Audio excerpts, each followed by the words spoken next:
ஆண்டவரும் இரட்சகருமான இயேசு கிறிஸ்துவின் ஈடு இணையற்ற நாமத்தில் அன்றன்றுள்ளப்பம் வாசகர்களுக்கு எங்கள் அன்பின் வாழ்த்துக்கள்.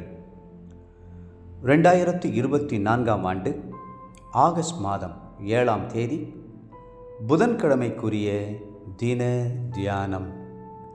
இன்றைய தலைப்பு தடைகள். மார்க் 10:48 சொல்லுகிறது, அவன் பேசாதிருக்கும்படி அநேகர் அவனை அதட்டினார்கள். பர்திமேயு பார்வை அடைய வேண்டுமென்று மன உறுதியோடு இருக்கும்போது அவனுடைய அபாக்கியமான நிலைமையை எண்ணி ஜனங்கள் அவனுக்கு உதவி செய்யாமல் அவனை தடை செய்தார்கள். பேசாமல் இருக்கும்படி அதட்டினார்கள். இன்றைக்கும் நீங்கள் கர்த்தரை நோக்கி கூப்பிடாதபடி, ஜெபிக்காதபடி தடுக்கிறவர்கள் அநேகம் பேராய் இருக்கலாம். சிலருக்கு அவர்களுடைய வீட்டாரே சத்துருக்களாய் இருக்கிறார்கள். இஸ்ரவேல் ஜனங்கள் எகிப்தை விட்டு கர்த்தர் வாக்குத்தத்தம் பண்ணின கானான் தேசத்திற்கு புறப்பட்ட போது முதலில் பார்வோன் தடை பண்ணினான். ஆட்டுக்குட்டியின் இரத்தத்தினாலே அந்த தடையை இஸ்ரவேலர் உடைத்தார்கள். இரண்டாவதாக சிவந்த சமுத்திரம் தடை செய்தது. மோசே தன் கோலை சிவந்த சமுத்திரத்திற்கு நேராய் நீட்டிய போது அந்த தடை உடைந்தது. மூன்றாவதாக யோர்தான் அவர்களை தடை செய்தது.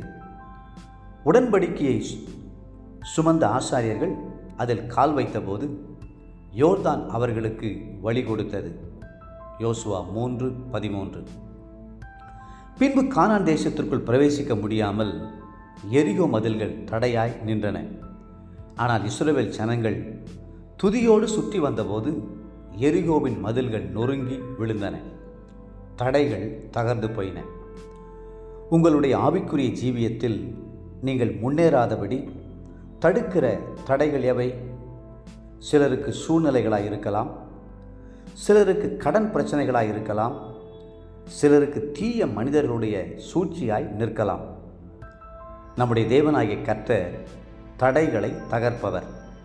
மீகா 2:13. கரடு முரடானவைகளை சமமாக்குகிறவர். ஏசாயா 40:4. கோணலானவைகளை செவ்வையாக்குகிறவர். ஏசாயா 45:2. மலைகளையெல்லாம் வழியாக்கி பாதைகளை உயர்த்துகிறவர். ஏசாயா 49:11. தடைகளை நீக்கி போடுகிறவர் என்று மீகா கர்த்தருக்கு எத்தனை அருமையான ஒரு பெயரை சூட்டுகிறார். அதை போலவே யோபு பக்தன் சொன்னார், தேவரீர் சகலத்தையும் செய்ய வல்லவர், நீர் செய்ய நினைத்தது தடைபடாது என்பதை அறிந்திருக்கிறேன். யோபு 42:2. பர்திமேயு ஒரு குருடன்தான். பார்வை அடைய வேண்டும் என்று இயேசுவை நோக்கி கூப்பிட்ட போது அவனை பேசாமல் இருக்கும்படி அதட்டினார்கள். அதுபோலத்தான் சில பெற்றோர் தங்கள் குழந்தைகளை இயேசுவிடத்தில் கொண்டு வந்தபோது சீஷர்கள் அவர்களை தடை செய்தார்கள், அதட்டினார்கள். இயேசுவோ மனதுருகி, சிறு பிள்ளைகள் என்னிடத்தில் வருகிறதற்கு இடம் கொடுங்கள், அவர்களை தடை பண்ணாதிருங்கள், பரலோக ராஜ்யம் அப்படிப்பட்டவர்கள் உடையது என்றார். மத்தேயு 19:14. மற்றவர்கள் உங்களை தடுக்கும்போது சோர்ந்து போகாதிருங்கள். பிரச்சனைகளையும் போராட்டங்களையும் கண்டு மனம் மடிந்து போகாதிருங்கள். நீங்கள் மலைகளை மிதித்து ஜெயத்தோடு தாண்டி செல்லும்படி அழைக்கப்பட்டிருக்கிறீர்கள். தடைகளை உலகத்தார் கொண்டு வரலாம், கர்த்தரோ தடைகளை தகர்க்கிற வல்லமை உள்ளவர். தேவப்பிள்ளைகளே, உலகத்தில் இருக்கிறவனிலும் உங்களில் இருக்கிறவர் பெரியவர் அல்லவா? இன்றைய நினைவிற்கு 2 தீமோத்தேயு 3:12. அன்றியும் கிறிஸ்து இயேசுவுக்குள் தேவ பக்தியாய் நடக்க மனதாயிருக்கிற யாவரும் துன்பப்படுவார்கள். இன்றைய வேத வாசிப்பு காலை சங்கீதம் 72 மற்றும் 73 சங்கீதங்கள்.